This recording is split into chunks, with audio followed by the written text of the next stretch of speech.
Hello friends, welcome back to my channel. I hope आप सब लोग बिल्कुल ठीक होंगे और अपनी पढ़ाई अच्छे से कर रहे होंगे। तो करेंटली हम लोग पढ़ रहे हैं क्लास 12th की ऑर्गेनिक्स। इसमें जो हमारा पहला चैप्टर है haloalkanes and haloarenes वो कंप्लीट हो चुका है। उसकी प्लेलिस्ट भी चैनल पे पड़ी हुई है, आप लोग वहाँ से जाके पूरा चैप्टर कंप्लीट कर सकते हैं। बाकी केमिकल काइनेटिक्स भी हमारा पूरा कंप्लीट हो चुका है एनसीईआरटी के थ्रू, तो वहाँ से आप वो भी रिवाइज कर सकते हैं। शॉर्ट ड्यूरेशंस की वीडियो हैं, सारी आप लोग देख सकते हैं और पूरा एनसीईआरटी के थ्रू अपना रिवीजन कर सकते हैं। तो अगर आप चैनल पे न्यू हैं तो मैं सबसे पहले कहूँगी कि आप चैनल को सब्सक्राइब कर दीजिए और फिर स्टार्टिंग से पूरी ऑर्गेनिक की क्लासेस देखिए, क्योंकि ऑर्गेनिक के सारे टॉपिक्स आपस में इंटरकनेक्टेड होते हैं, तो फिर समझ में नहीं आता है आगे का टॉपिक अगर आप ऐसे बीच में आ जाते हैं। ठीक है, तो सबसे पहले प्रीवियस वीडियोस को देखिए और हाँ, अगर आपको वीडियोस पसंद आती हैं तो वीडियोस को लाइक ज़रूर करिएगा और अपने फ्रेंड्स के साथ भी शेयर करिएगा। और सबसे पहले अगर आप न्यू हैं चैनल पे तो चैनल को सब्सक्राइब कर दीजिए, क्योंकि मुझे भी अच्छा लगता है अगर चैनल अच्छे से, अगर आपको वीडियोस पसंद आती हैं, आप लोग फीडबैक देते हो कि कैसा लगा वीडियो। अगर कोई डाउट है तो आप वो भी पूछ सकते हो कमेंट सेक्शन में, मैं आपके डाउट्स को सॉल्व करने की ट्राई करूँगी। ठीक है, तो अपना फीडबैक ज़रूर देते रहिए कि चैनल आपको कैसा लग रहा है, वीडियोज़ आपको पसंद आ रही हैं या नहीं। ओके, तो हम लोग पढ़ रहे थे प्रिपरेशंस। हमारा नेक्स्ट चैप्टर चल रहा था एल्कोहल, फिनॉल एंड ईथर। उसमें भी स्टार्टिंग का बहुत पार्ट कवर हो चुका है, तो हम लोग कंटिन्यू कर रहे थे अपनी प्रिपरेशंस किसकी, कैसे हम लोग एल्कोहल या फिनॉल को प्रिपेयर करते हैं। एल्कीन वाले से कैसे प्रिपेयर करते हैं, एडिशन रिएक्शन, वो भी पढ़ लिया था। उसके बाद हम लोगों ने हाइड्रोबोरेशन, ऑक्सीडेशन पढ़ लिया था। उसके बाद अब हमें पढ़ना है from carbonyl compound. Carbonyl compounds वो होते हैं जिनमें कौन सा ग्रुप प्रेजेंट होता है, सी डबल बॉन्ड ओ। तो इधर इधर दोनों बॉन्ड में एच लगाओ तो इसे एल्डिहाइड कह देते हैं, और दोनों तरफ कार्बन चेन होती है तो ये कीटोन ग्रुप हो जाता है। ठीक है, तो एल्डिहाइड कीटोन से कैसे अल्कोहल्स बनाते हैं उनको देखना है। ठीक है, aldehyde and ketones are reduced to the corresponding alcohols by addition of hydrogen in the presence of catalyst, catalytic hydrogenation। देखो, aldehyde और कीटोन्स रिड्यूस हो जाते हैं अल्कोहल में। रिडक्शन का मतलब, रिड्यूस होने का मतलब इसमें हम लोग हाइड्रोजन ऐड कर रहे हैं। रिड्यूस करने का मतलब होता है किसी में हाइड्रोजन ऐड करना, तो वो कंपाउंड रिड्यूस हो गया। और किसकी प्रेजेंस में हो रहे हैं, कैटलिस्ट की प्रेजेंस में हो रहे हैं, इसलिए इसको कह रहे हैं कैटालिटिक हाइड्रोजनेशन। कैटलिस्ट की प्रेजेंस में हाइड्रोजन ऐड हो रहा है। The usual catalyst is finally divided metal such as platinum, palladium and nickel. कौन सा कैटलिस्ट होता है, platinum, palladium and nickel, metal से यूज होते हैं। ठीक है, it is also prepared by treating aldehydes and ketone with sodium borohydrate. दूसरा मतलब अगर हम लोग कीटोन या एल्डिहाइड को सोडियम बोरोहाइड्रेट से रिएक्शन करवाते हैं तब भी हमें अल्कोहल मिलता है, या फिर हम लिथियम एल्यूमिनियम हाइड्राइड के साथ रिएक्शन, ये जो सोडियम बोरोहाइड्रेट और ये जो लिथियम एल्यूमिनियम हाइड्राइड है ना, ये सारे कैसे हैं, रिड्यूसिंग एजेंट्स हैं। रिड्यूसिंग एजेंट का मतलब ये हाइड्रोजन देते हैं, किनको, कीटोन्स को या एल्डिहाइड को। तो हाइड्रोजन दे के कीटोन एल्डिहाइड को अल्कोहल में बना देते हैं, वही रिएक्शन है। तो aldehyde yields primary alcohol whereas ketones yield secondary alcohol. Aldehyde primary alcohol बनाएगा, मतलब ऐसा कार्बन जिसपे OH ग्रुप लगा होगा उसके साइड में सिर्फ एक और कार्बन लगा होगा, वो प्राइमरी कार्बन होता है। ठीक है, और कीटोन्स कैसा अल्कोहल बनाएंगे, सेकेंडरी अल्कोहल, मतलब जिस कार्बन से OH ग्रुप लगा होगा उसके साइड में दो कार्बन लगे होंगे, तो ये सेकेंडरी अल्कोहल हो गया। ठीक है, अब देखो यहाँ पे रिएक्शन दे रखी हुई है, ये एल्डिहाइड के साथ हाइड्रोजन की प्रेजेंस में पैलेडियम लिया तो हमें जितने कार्बन का एल्डिहाइड है उतने ही कार्बन का अल्कोहल मिला है। यहाँ पे देखो क्या होता है, अगर रिएक्शन को थोड़ा सा एक्सपेंडेड फॉर्म में लिखो, ये OH है। ठीक है, तो क्या होता है, ये बॉन्ड टूटता है। ठीक, इस पर निगेटिव चार्ज आएगा, इस पर पॉजिटिव चार्ज आता है। फिर जो हाइड्रोजन है, ठीक है, यहाँ पे आके ये बॉन्ड टूट गया। फिर यहाँ पे आके, जैसे कार्बन के कितने बॉन्ड से, 3 बॉन्ड है। ठीक है, तो यहाँ पे आके एक H अटैच हो जाता है, OH ग्रुप। थोड़ा रिएक्शन का मैकेनिज्म अलग होता है, बस आप ये ध्यान रखिएगा कि OH ग्रुप यहाँ से अटैच हो गया आके। ठीक है, मतलब आगे जो प्रोडक्ट बनेगा वो ये COH यहाँ पे अटैच हो गया, एक हाइड्रोजन इधर और एक हाइड्रोजन नीचे अटैच हो जाता है। तो ये चारों बॉन्ड भी फिल हो गए कार्बन के, और फिर हमारा एल्डिहाइड से क्या मिल गया, अल्कोहल मिल गया। दूसरा देखो, यहाँ पे कीटोन है, कीटोन की रिएक्शन करा रहे हैं सोडियम बोरोहाइड्राइड से। तो यहाँ पे देखो, कीटोन का जो कार्बन होता है ना, वो 2 अलग अलग कार्बन से अटैच होता है, तो आपको सीधे से दिख रहा है ये सेकेंडरी कार्बन है। तो सेकेंडरी कार्बन का भी बॉन्ड ऐसे टूटता है, यहाँ पे OH बन जाता है और यहाँ पे एक और H लग जाता है आगे, तो सेकेंडरी अल्कोहल मिल जाता है। अब reduction of carboxylic acid and Easter, अब कार्बोक्सिलिक एसिड और ईस्टर में हाइड्रोजन ऐड करेंगे उससे अल्कोहल बनाएंगे। तो ये एक चीज़ याद रखना, एल्डिहाइड 1 डिग्री अल्कोहल बनाता है और कीटोन 2 डिग्री अल्कोहल बना रहा है। और जो कार्बोक्सिलिक एसिड है वो प्राइमरी अल्कोहल में बनते हैं। एक्सीलेंट यील्ड चाहिए, बहुत ज़्यादा अमाउंट में चाहिए, अच्छा ईजिली जो निकलता है अल्कोहल, उसको कैसे बनता है कार्बोक्सिलिक एसिड की, आप लिथियम एल्युमिनियम हाइड्राइड की प्रेजेंस में रिएक्शन कराओ वाटर में, ठीक है। तो क्योंकि ये स्ट्रॉन्ग रिड्यूसिंग एजेंट है तो ये क्या करते हैं कार्बोक्सिलिक एसिड को डायरेक्ट अल्कोहल में रिड्यूस कर देता। अब देखो यहाँ पे C डबल बॉन्ड O थे, एक ऑक्सीजन यहाँ से रिमूव हो जाता है। और आप देखो कार्बन की चेन कम या छोटी मत करना, यहाँ पे R ग्रुप में कितनी भी लंबी चेन हो सकती है, बट एक जो कार्बन मेन है कार्बोक्सिलिक ग्रुप वाला C डबल बॉन्ड OOH, ये होता है ना कार्बोक्सिलिक ग्रुप का कार्बन, तो यहाँ पे से ये ऐसे निकल जाता है। जो भी मैकेनिज्म होती है वो अभी हमें नहीं ध्यान देनी है। मान लीजिए ये वाली ऑक्सीजन पूरी रिमूव हो जाती है और यहाँ पे 2 H लग जाते हैं आपके, ठीक है। बस ये याद रखना 1 डिग्री अल्कोहल बनाता है प्राइमरी अल्कोहल कार्बोक्सिलिक एसिड से भी। और कौन सा रिड्यूसिंग एजेंट लेना है, लिथियम एल्युमिनियम हाइड्राइड, ये इंपॉर्टेंट है, ठीक है।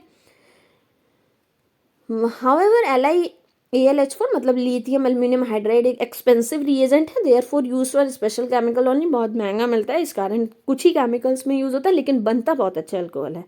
अगर कॉमर्शियली आपको एसिड को रिड्यूस करना होता है अल्कोहल बनाने के लिए तो उससे पहले क्या करते हैं, देखो डायरेक्ट कार्बोक्सिलिक एसिड को अल्कोहल में बनाना है तो LiAlH4 के साथ रिएक्शन करा दो, तुरंत मिल जाएगा। लेकिन अब कॉमर्शियली ज़्यादा अमाउंट में बनाना है हमें बहुत ज़्यादा, तो उतना महंगा रिड्यूसिंग एजेंट नहीं ले पाएंगे, तो क्या करेंगे सबसे पहले तो उसका हम रिडक्शन कराते हैं किसमें, ईस्टर में। ईस्टर के बाद उसका हम उसका फिर से वही कैटालिटिक हाइड्रोजनेशन कर देते हैं, तो वहाँ से हमें फिर अल्कोहल मिल जाता है, ठीक है। तो ये आपकी वो जो लिंक होती है ना, क्या करते हैं उसमें चेन्स जब पूरी बनी हुई होती है उसमें आपको रिएजेंट लिखने होते हैं, तो उसमें ये टाइप की रिएक्शंस आ जाती हैं, ठीक है। जैसे सबसे पहले आपने कार्बोक्सिलिक एसिड को क्या करा, ROH मतलब अल्कोहल और हाइड्रोजन पॉजिटिव मतलब एसिडिक मीडियम में उसको रिड्यूस किया, ईस्टर बनाया उसको, ठीक है। ईस्टर बनाया मतलब ये H रिमूव हो जाता है और ये वाला R यहाँ पे वाटर रिमूव हो जाता है, ये H वाटर रिमूव हो जाता है और R यहाँ पे ग्रुप जुड़ जाता है आके, तो ये ईस्टर होता है ना, C डबल बॉन्ड O और OR पढ़ा होगा आप लोगों ने, ईस्टर ग्रुप होता है ये जो C डबल बॉन्ड OR, ठीक है। तो फिर ईस्टर को फर्दर रिड्यूस कर देते हैं, फिर आपका अल्कोहल बन जाता है, प्राइमरी अल्कोहल की बात हो रही है। अब आ जाओ ग्रिग्नार्ड रीजन, ये बहुत इंपॉर्टेंट है, देखो ध्यान से देखो क्या होता है ग्रिग्नार्ड रीजन। वैसे तो यूनिट 6 में आपने देखा ना, पीछे वाले चैप्टर में भी पढ़े थे शायद, ग्रिग्नार्ड रीजन मैंने बताया था। Alcohols produce by reaction of Grignard reason with aldehyde and ketone, आगे भी पढ़ेंगे, बट यहाँ पे देखो कैसे ग्रिग्नार्ड रीजन पहले क्या है, पहले उसको देख लो। The first step of the reaction in the nucleophilic addition of Grignard reagent to the carbonyl group to form adduct, hydrolysis of adduct yields an alcohol, ठीक है। ये तो पूरी जो रिएक्शन होने जा रही है उसका रिटर्न फॉर्मेट है। देखो ये है ग्रिग्नार्ड रीजेंट, क्या होता है कार्बन की चेन के साथ एक मेटल ग्रुप लगा है मैग्नीशियम और उसके साथ एक हेलोजन ग्रुप लगा हुआ है, एक्स इज अ हेलोजन, ठीक है। पिछले वाले चैप्टर में यही एक्स पढ़ के हम लोग आए हैं। क्लोरीन ब्रोमीन मेनली ये होता है ऐसे CH3, मान लो एक कार्बन की चेन है Mg and Br, this is आपका ग्रिग्नार्ड रीजन, ठीक है। अब ये कितनी लंबी भी कार्बन चेन हो सकती है। अब क्या होता है, मैंने बताया था यहाँ पे कार्बन के ऊपर निगेटिव चार्ज होता है, मेटल के ऊपर पॉजिटिव चार्ज होता है। तो कार्बन का निगेटिव चार्ज जब ये डबल बॉन्ड टूटता है यहाँ पे किसी भी कीटोन ग्रुप का या एल्डिहाइड ग्रुप का जो कार्बन के साथ डबल बॉन्ड है ऑक्सीजन का, तो यहाँ पे आया है इसके positive charge, just a minute, ये कार्बन के ऊपर आता है पॉजिटिव चार्ज, ऑक्सीजन के ऊपर आता है निगेटिव। तो R जो R ग्रुप है मतलब आपका कार्बन की जो चेन है उसके ऊपर निगेटिव चार्ज है, तो R ग्रुप आके अटैक करता है इस वाली कार्बन के ऊपर, क्योंकि इस पे पॉजिटिव चार्ज है तो निगेटिव वाला R इस पे अटैक कर रहा है आके, ठीक है। ये न्यूक्लियोफाइल है ना, इलेक्ट्रॉन रिच स्पीसीज है, वो कौन सी जगह पे अटैक कर रही है, जहाँ पे इलेक्ट्रॉन की कमी है उसको इलेक्ट्रॉन दे रही है जाके, ठीक है। वहाँ पे R ग्रुप अटैच हो गया और उसके बाद O के ऊपर निगेटिव चार्ज था, तो O के ऊपर निगेटिव चार्ज वाली जगह पे ये Mg पॉजिटिव, जहाँ पे पॉजिटिव चार्ज है वो जाके O पे अटैच हो जाता है, तो MgX पूरा O पे अटैच हो गया और R आपके कार्बन पे अटैच हो गया। तो ये जो आपका बीच में एक कंपाउंड बना ना, ये इसको कह रहे हैं अडक्ट, जो एक ट्रांजिशन सा कंपाउंड बना है वो कहते हैं अडक्ट। उसके बाद क्या करते हैं हम लोग, इस अडक्ट की रिएक्शन करा देते हैं वाटर के साथ। जब वाटर के साथ आप इसकी रिएक्शन करा देते हो तो फिर क्या होता है, ये Mg, ये पूरा Mg X OH के साथ चला जाता है, वाटर के OH निगेटिव के साथ चला जाता है और यहाँ पे पॉजिटिव H अटैच हो जाता है आके, जो ये O निगेटिव है यहाँ पे पॉजिटिव H अटैच हो जाता है। तो ये आपको एक तरीके से सेकेंडरी अल्कोहल मिल गई, ठीक है। ये अब एक चीज़ देखो, एक कार्बन की मतलब ये कार्बन था, ठीक है, सिंगल कार्बन, और यहाँ पे मान लीजिए एक एक 3 कार्बन का ये पूरा ग्रुप था, कीटो ग्रुप, ठीक है। अब इसमें जब हमने रिएक्शन कराई तो मान लो हमने इसको R की जगह पे मेरी CH3 ग्रुप था, तो यहाँ पे आके एक और CH3 ग्रुप ऐड हो गया ना, तो ये देखो 4 कार्बन का ग्रुप हो गया, तो इसमें कार्बन चेन बढ़ रही है, ठीक है, ये याद रखना। कार्बन चेन को बढ़ाने के लिए, नंबर ऑफ कार्बन्स किसी भी कंपाउंड में बढ़ाने के लिए भी हम लोग क्या करते हैं, उसकी रिएक्शन ग्रिग्नार्ड रिएजेंट से करा देते हैं, ठीक है, याद रखिएगा, इंपॉर्टेंट बात बताइए मैंने। अब ये देखो एल्डिहाइड है, एक सिंपल फॉर्मेल्डिहाइड, एक कार्बन का एल्डिहाइड, उसकी रिएक्शन कराई ग्रिग्नार्ड रिएजेंट के साथ, तो पहले आके ये देखो इस कार्बन के साथ ये अडक्ट बना पूरा, ठीक है, कार्बन पे ग्रुप अटैच हो गया आके एक, ठीक है, आर ग्रुप अटैच हो गया आके कार्बन पे, देखो यहाँ पे तो कोई ग्रुप था ही नहीं ना इस कार्बन पे, तो ये आर ग्रुप कहाँ से आया इस वाले कार्बन पे, ये आर ग्रुप है, MgX वाला आर ग्रुप, ठीक है। और उसके बाद क्या हुआ, OMgX अटैच हो गया आके, ठीक है, और ये आप कहोगे 2 H तो थे ही नहीं भाई, एक आगे H लगा हुआ एक पीछे, तो उनको साथ में लिख दिया CH2, ठीक है, सॉरी। उसके बाद ये फिर उसकी रिएक्शन वाटर के साथ कराते हैं तो OMgX चला जाता है OH के साथ, और फिर आपका एक एक्स्ट्रा कार्बन वाली, मतलब एक हो सकता है, कितनी लंबी भी कार्बन की चेन हो सकती है, उस कार्बन की चेन वाला एल्कोहल मिल गया। अब ये एल्डिहाइड था, फॉर्मेल्डिहाइड, सिंगल कार्बन का, अब यहाँ पे कितने भी कार्बन का एल्डिहाइड हो सकते हैं, उसकी रिएक्शन कराई, फिर देखो ये R डैश, देखो यहाँ पे का R को R लिखना है क्योंकि एल्डिहाइड में कार्बन की चेन लिखी हुई है, और यहाँ पे जो MgX मतलब ग्रिग्नार्ड रिएजेंट में कार्बन की चेन है उसके ऊपर R डैश लगा हुआ है, तो ये R डैश आके इस कार्बन पे अटैच हो गया और O के साथ MgX अटैच हो गया आके, फिर वाटर के साथ रिएक्शन कराओगे MgX निकल जाएगा, यहाँ से OH बन जाएगा और यहाँ पे एक कार्बन पे एक H और अटैच हो जाता है आके, ठीक है, सॉरी इसमें नहीं अटैच होगा, ऑलरेडी यहाँ पे प्रेजेंट है, बस वाटर के साथ जब आप रिएक्शन कराएंगे तो यहाँ पे MgX चला जाता है और यहाँ पे आके MgOHX चला जाता है। जैसे वाटर जो होता है H2O, उसको तोड़ते हो तो O निगेटिव और H पॉजिटिव में तोड़ते हो तो OH निगेटिव के साथ तो MgX वाला ग्रुप चला गया, और जो ये H पॉजिटिव बचा वो ऑक्सीजन के साथ आके अटैच हो गया। अब ऐसे ही कीटोन के साथ रिएक्शन है, इसमें देखो C ऐसे ग्रुप था, ये C डबल बॉन्ड O और एक R इसका पहले से था, दूसरा R डैश था। फिर यहाँ पे जब अगर आप इसकी रिएक्शन कराओगे ग्रिग्नार्ड रिएजेंट के साथ तो क्या होता है, O के साथ यहाँ पे, ठीक है, ये देखिए फिर क्या होता है, O के साथ यहाँ पे MgX जुड़ जाता है और इसके साथ ये ग्रिग्नार्ड रिएजेंट का जो R है, ये R डबल डैश मान लो ये था, डबल डैश आके जुड़ गया, ठीक है, बस ये इसी तरीके से फिर MgX चला जाएगा OH के साथ, OH नेगेटिव के साथ, और O के साथ H जुड़ जाएगा। यहाँ पे देखो you will notice that reaction produced a primary alcohol with methanol and secondary alcohol with other halides and tertiary alcohol with ketone, ठीक है। अब ये चीज़ याद रखना कि अगर आपको प्राइमरी अल्कोहल बनाना है तो आप इसकी रिएक्शन कराओ मिथेनॉल के साथ, मतलब एक कार्बन का एल्डिहाइड, और अगर आपको सेकेंडरी टाइप का अल्कोहल बनाना है तो आप एक से ज़्यादा कार्बन वाले एल्डिहाइड के साथ रिएक्शन कराओ, और अगर आपको टर्सरी अल्कोहल बनाना है तो उसकी रिएक्शन कीटोन के साथ कराओ, ठीक है। बहुत इंपॉर्टेंट चीज़ है, इसको याद रखना बस। फिर आ जाओ प्रिपरेशन ऑफ फिनॉल्स पे। देखो phenols are known as also known as carbolic acid and was first isolated in 19th century, कोलदार से निकला था। अब देखो इसके पास डेरिवेटिव्स और कैसे प्रिपेयर करा जाता है उस पर आते हैं। सबसे पहले देखो ये क्लोरोबेंजीन है, मतलब बेंजीन रिंग के ऊपर क्लोरीन लगा हुआ है, इसको NaOH मतलब सोडियम हाइड्रोक्साइड में रिएक्शन कराना है। कितने केल्विन पे, ये टेम्परेचर याद रखना 623 केल्विन एंड 320 एटमॉस्फेरिक प्रेशर पे, ठीक है। उस पर क्या करा आपका, ये एक सॉल्ट बनता है O निगेटिव। यहाँ पे क्या होता है ना, जब ये पूरी रिएक्शन होती है तो ये HCl निकल जाता है यहाँ पे एक तरीके से,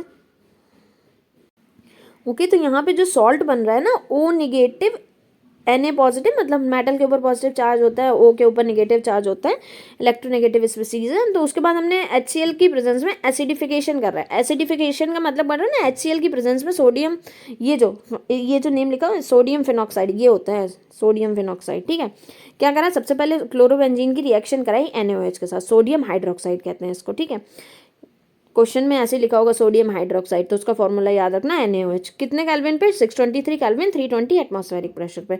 तो आपको मिला एक सोडियम फिनॉक्साइड। सोडियम फिनॉक्साइड एक बीच का ट्रांजिशन वो बनता है आपका, मतलब ये प्रॉपर प्रोडक्ट नहीं होता है। इसकी हेल्प से जब इसको एसिडिफिकेशन मीडियम में डालते हैं तब हमें वहाँ पे फिनॉल मिल जाता है। ठीक है, फिनॉल मतलब बेंजीन रिंग पे क्या लगा हुआ है? OH ग्रुप लगा हुआ है, तो उसको कहते हैं फिनॉल। और ये सोडियम फिनॉक्साइड बहुत इंपॉर्टेंट है, याद रखना। कभी भी क्लोरोबेंजीन से अगर आपको सोडियम फिनॉक्साइड बनाना है तो उसे NaOH 623 केल्विन 300 ATM पे लगाओ। उसके बाद क्या करते हैं, जैसा आप उसके बाद इसको सोडियम फिनॉक्साइड को एसिडिक मीडियम में डालो तो वहाँ पे OH ग्रुप लग जाता है। अलग अलग मीडियम में अलग अलग ग्रुप लगा सकते हैं हम लोग यहाँ पे। ठीक है, अब देखो बेंजीन सल्फोनिक एसिड बनाना है फ्रॉम बेंजीन सल्फोनिक एसिड। सबसे पहले तो बेंजीन सल्फोनिक एसिड क्या होता है वो बनाना पड़ेगा। ठीक है, बेंजीन इज सल्फोनेटेड, मतलब उस पर सल्फोनिक ग्रुप लगाया जाता है ओलियम की हेल्प से। ओलियम अभी पढ़ने की जरूरत नहीं है, ये आपके बोर्ड्स में तो नहीं पूछा जाएगा, बट कंपटीशन लेवल में पूछा जाता है। बस इतना याद रखना कि अगर सबसे पहले तो आपको डायरेक्ट मिल नहीं जाएगा सल्फोनिक एसिड, तो ये बेंजीन से ओलियम के साथ रिएक्शन कराएंगे तो आपको SO3H, ठीक है, ये सल्फोनिक एसिड मिला। उसके बाद इसका क्या करा रहे हैं, वही सोडियम फिनॉक्साइड बनाएंगे इसमें। ठीक है, उसके बाद एक यहाँ पे बीच में इन्होंने स्टेप गायब करी है कि NaOH के साथ रिएक्शन कराते हैं तो वो सोडियम फिनॉक्साइड में कन्वर्ट हो जाएगा। फिर उसको हीट कर देंगे मॉडल्टन सोडियम हाइड्रोक्साइड के साथ, फिर आपको, और फिर एसिडिफिकेशन करेंगे सोडियम सॉल्ट का, फिर फिनॉल। मतलब ये जो SO3H है, मान लीजिए SO3H के साथ फिर आगे पूरा ये प्रोसेस करना पड़ेगा। ठीक है, और हीट भी करना पड़ेगा उसके साथ। फिर आपको ये फिर से सोडियम फिनॉक्साइड मिलेगा, फिर HCl मीडियम में डालेंगे उसको, फिर आपको फिनॉल मिल जाएगा। ठीक है, वो स्टेप्स उन्होंने यहाँ पे से हटा दिए। ठीक है, शॉर्ट में। लेकिन ये देखो यहाँ पे पूरा लिखा हुआ है, ये जो यहाँ पे पूरी लैंग्वेज में लिखा हुआ है पूरा कि benzene is sulphonated with oleum. पहले बेंजीन को सल्फोनेट किया ओलियम के साथ तो मिला आपको बेंजीन सल्फोनिक एसिड। अब इसको कन्वर्ट कर रहे हैं सोडियम फिनॉक्साइड में, और मैंने बताया सोडियम फिनॉक्साइड क्या होता है और सोडियम फिनॉक्साइड में कैसे कन्वर्ट करते हैं वो लिखा है। Sodium phenoxide on heating with मॉल्टन sodium hydroxide, ये मॉल्टन सोडियम हाइड्रोक्साइड के साथ हीट करना है। फिर क्या करना है, एसिडिफिकेशन ऑफ सोडियम सॉल्ट। इस सोडियम सॉल्ट का एसिडिफिकेशन मतलब एसिडिक मीडियम में डालना है तो आपको फिनॉल मिल जाता है। ठीक है, याद रखना। फिर आता है diazonium salt, most important reaction. Means में तो मैक्सिमम यही पढ़ना है। ठीक है, बट यहाँ पे शॉर्ट में बताया गया है जितना ज़रूरत है। डाइजोनियम सॉल्ट इज फॉर्म, सबसे पहले अब हमें डाइजोनियम सॉल्ट बनाना है। डाइजोनियम सॉल्ट कैसे बना, by treating aromatic primary amine. Aromatic primary amine, ये अमीन ग्रुप होता है, ये चेन के साथ लगा हुआ है, इसीलिए एरोमेटिक प्राइमरी अमीन को किसके साथ रिएक्शन कराया, नाइट्रस एसिड। नाइट्रस एसिड कहते हैं, नाइट्रस एसिड का फॉर्मूला पूरा याद रखना, NaNO2HCl, ये पूरा नाइट्रस एसिड। कितने केल्विन पे, 273 केल्विन या 278 केल्विन के बीच का टेम्परेचर रखो। फिर मिलता है आपको एक बहुत ही इंपॉर्टेंट सा सॉल्ट, डाइजोनियम सॉल्ट, जिसे कहते हैं बेंजीन डाइजोनियम क्लोराइड। यहाँ पे जो रिएक्शन होती है ये N2 ग्रुप लग जाता है आके यहाँ पे, और Cl नेगेटिव पूरा। ये बस डाइजोनियम सॉल्ट, जैसे मैंने फिनॉक्साइड आयन का बताया ना, सोडियम फिनॉक्साइड सॉल्ट, वो याद रखना, और ये डाइजोनियम सॉल्ट, इसके स्ट्रक्चर याद रखना, बहुत इंपॉर्टेंट है। अमीन में आधे से ज़्यादा रिएक्शन ये बना के ही पॉसिबल होंगी। फिर ये इसको वाटर और वार्म वाटर के साथ रिएक्शन कराओ, फिर वहाँ से ये N2Cl ग्रुप रिप्लेस हो जाता है। क्या बनता है, N2 और HCl गैस, दोनों गैसेज ईजिली रिमूव हो जाती हैं और फिर आपको अच्छा सा फिनॉल मिल जाता है। तो ये आपने फिनॉल कहाँ से बनाया, एनिलीन से फिनॉल बनाया। अब आ जाओ क्यूमीन। क्यूमीन वाला हम लोग मैक्सिमम छोड़ देते हैं, बट ये बहुत ही इंपॉर्टेंट रिएक्शन है, फिर आपकी पूरी प्रिपरेशन खत्म हो जाएगी। क्यूमीन पढ़ लेते हैं। Phenol is manufactured from the hydrocarbon cumene. Cumene क्या है, बहुत इंपॉर्टेंट स्ट्रक्चर। ये देखो कार्बन, देखो ये बेंजीन रिंग है, उसके ऊपर एक CH3 कार्बन, मतलब 3 कार्बन से जुड़ा हुआ, ये 3 डिग्री कार्बन वाला ग्रुप लगा हुआ है। ठीक है, ये आइसोप्रोपाइल, ये प्रोपाइल ग्रुप है ना, और आइसो फॉर्म में लगा हुआ, इसको ये आइसोप्रोपाइल बेंजीन कह रहे हैं इसको। क्यूमीन का IUPAC नेम है आइसोप्रोपाइल बेंजीन। ठीक है, तो क्वेश्चन में आइसोप्रोपाइल बेंजीन भी लिखा हो सकता है, क्यूमीन भी लिखा हो सकता है। उसको पहले क्या करा, ऑक्सीडाइज करा, मतलब ऑक्सीजन की प्रेजेंस में उसमें ऑक्सीजन जोड़ी। ये देखो H है, इसके बीच में 2 ऑक्सीजन आ गई। मतलब किसी कंपाउंड में जैसे ऊपर हाइड्रोजनेशन का मतलब क्या करा था, रिड्यूसिंग एजेंट की हेल्प से उसमें हाइड्रोजन जोड़ दी थी। यहाँ पे क्या करना है, ऑक्सीजन की हेल्प से इसमें ऑक्सीजन जोड़ रहे हैं, तो ये ऑक्सीडाइज होगी। ठीक है, फिर in the presence of air to cumene hydroperoxide, तो ये क्या बनी, क्यूमीन हाइड्रोपरऑक्साइड। आपको पता है ना, परऑक्साइड नेम तब आता है जब 2 कार्बन एक के बाद एक जुड़ी हुई होती है ना, बिल्कुल तुरंत जुड़ी हुई होती है साथ साथ में, तो वो होती है हाइड्रोजन परऑक्साइड। तो ये बन गई क्यूमीन हाइड्रो पर ऑक्साइड। फिर क्या करा जाता है, इसको फिनॉल में कन्वर्ट करने के लिए, और साथ में एसीटोन भी बन जाता है एक और प्रोडक्ट। इसको डाइल्यूट एसिड, मतलब नॉर्मल कंसनट्रेटेड नहीं, थोड़ा सा डाइल्यूटेड एसिड, मतलब एसिड में पानी का अमाउंट ज़्यादा होगा, उस एसिड के साथ रिएक्शन कराते हैं। किसकी रिएक्शन कराते हैं, क्यूमीन हाइड्रोपरऑक्साइड की। तो आपको एसीटोन एक बाई प्रोडक्ट के फॉर्म में मिलता है और लार्ज क्वांटिटी में मिल जाता है, साथ में फिनॉल भी मिल जाता है। ठीक है, acetone is a by product in this reaction, it is also obtain in large quantity by this method. Large quantity में आपको एसीटोन भी मिल जाता है और फिनॉल भी प्रिपेयर हो जाता है आपका। तो आपकी ये सारी केमिकल प्रिपरेशंस कैसे करते हैं अल्कोहल की और फिनॉल की, वो कंप्लीट हो गई हैं। कल इनकी फिजिकल प्रॉपर्टी और केमिकल प्रॉपर्टीज़ भी कंप्लीट करने का मैं ट्राई करूँगी। उसके बाद फिर आपका बस एक टॉपिक बचेगा, वो है ईथर, और जो कुछ इंपॉर्टेंट रिएक्शन है जैसे ईस्टरिफिकेशन, बहुत इंपॉर्टेंट रिएक्शन है, मैक्सिमम पूछी जाती है, ये सारी हम लोग जल्दी से कंप्लीट करेंगे। ठीक है, तो आप लोग लाइन वाइज वीडियोस देखते रहिए, मैं ट्राई करूँगी आपके एग्जाम से पहले मैक्सिमम पार्ट आपका कवर हो जाए, ऑर्गेनिक्स पूरी कंप्लीट हो जाए। Okay, so thank you for watching the video. Make sure to like, share and subscribe the channel. If you are new to channel तो सबसे पहले चैनल को सब्सक्राइब करिए और अपने प्यारे से कमेंट्स भी चैनल पे दीजिए, वीडियोस कैसी लग रही हैं, कोई चेंज चाहते हैं आप लोग वीडियो में तो वो भी आप बता सकते हैं, मैं ट्राई करूँगी वो करने का। Okay, so thank you for watching the video.